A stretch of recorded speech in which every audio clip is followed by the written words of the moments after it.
It's my pleasure to welcome our next introducer and speaker, Mark Schuster.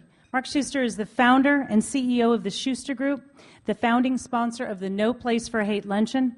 He has been involved with the ADL for over a decade and is former chairman of the Pacific Northwest region and a current member of ADL's National Executive Committee and a National Commissioner of the League. Ladies and gentlemen, please join me in welcoming Mr. Mark Schuster.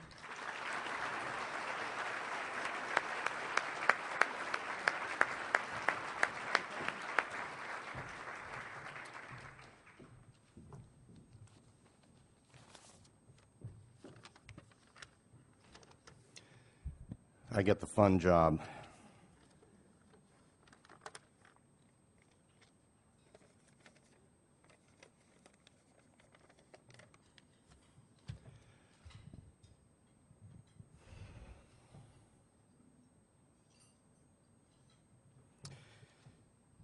You know, I've never personally experienced the sting of discrimination, nor have I personally experienced the ugliness of bigotry, and I haven't been the victim of a hate crime.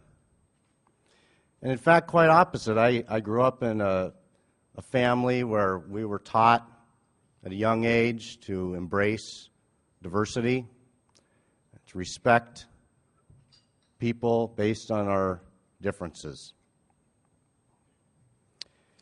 So people have asked, why are you so passionate about these issues, about civil rights, about this organization, the Anti-Defamation League? Well, certainly, history has taught us about the dangers of widespread discrimination and xenophobia.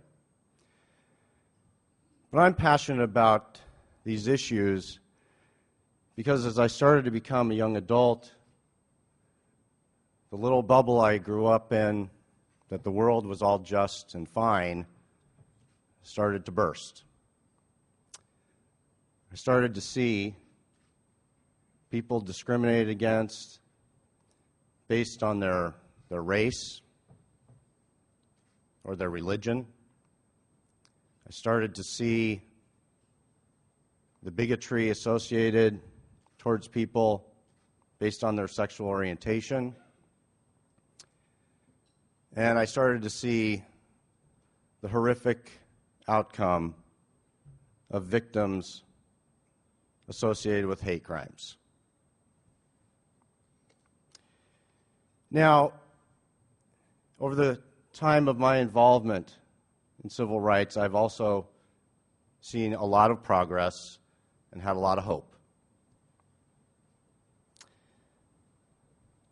I've been inspired by people like Cantor David, who has demonstrated so much courage and perseverance and tenacity. And I have stood next to then Governor Gary Locke as he signed into law hate crimes legislation that the ADL helped craft and push through the legislature.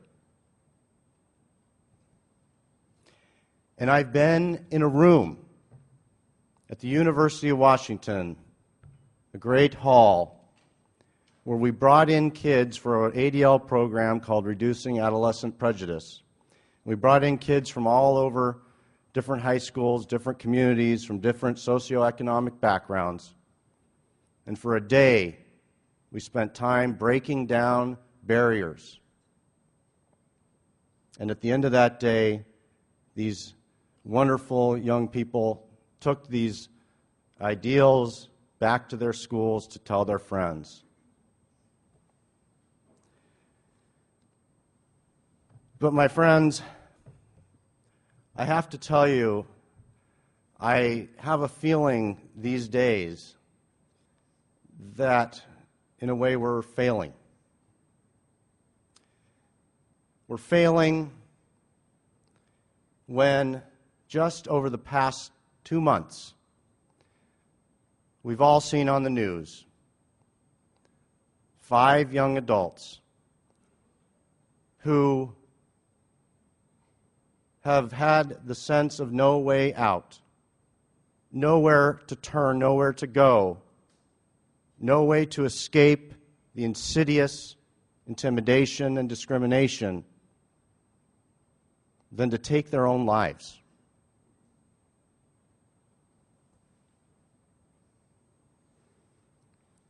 You know, these kids were literally bullied to death.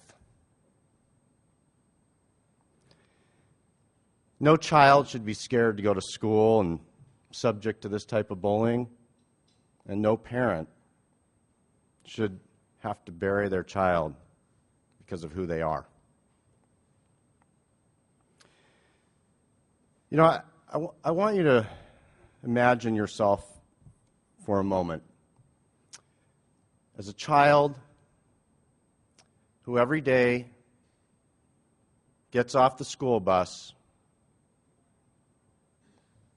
and as you descend off that last step and you start walking towards those double doors to the entry of the school, you start to tense up. You get a little nervous. You can feel the anxiety building. You don't know what's in store for you that day. You don't know who's going to razz you in the hallway, or who's going to intimidate you at the back of the class, or what kind of bullying you're going to experience in the lunchroom. Imagine that feeling every day, every week, every year. Maybe that child was you. Maybe it was the person sitting next to you. And maybe it's your own child today. And now I want you to imagine something a little different. You're that same child. You're going towards those double doors, and you open them, and you notice that something has changed. Something is different. In fact, hanging in the lobby of the school is a huge white banner, and on it there are 4 words: no place for hate. And next to that banner is an initiative signed by the students of the school that have proclaimed this school is a place of safety, a place of respect, and a place of compassion for everyone that attends there. And for the first time, that child can breathe.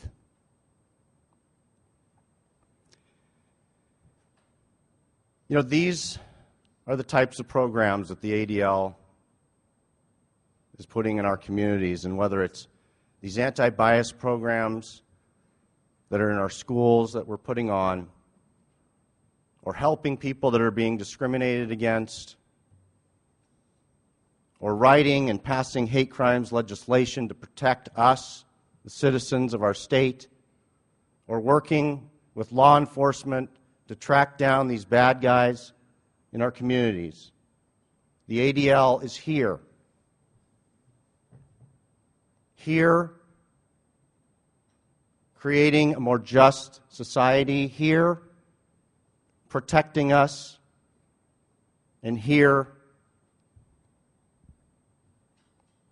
helping to make a student's life better.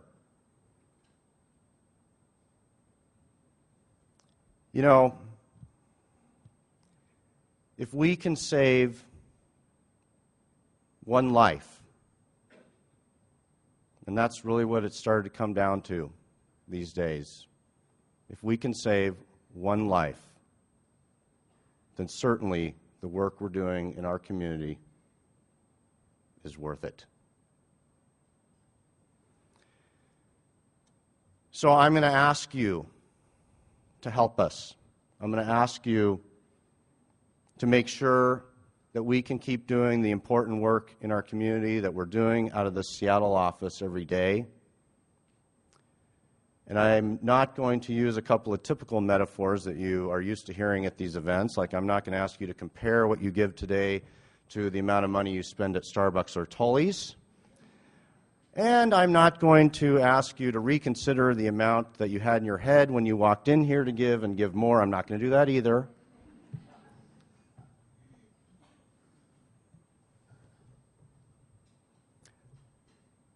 I'm going to ask you to give what you can. It's as simple as that. I'm going to ask you to think about the importance of us being in this community, of the work we're doing in this community, and how much the community counts on us at every level. And I'm going to ask you to give what you really, really can.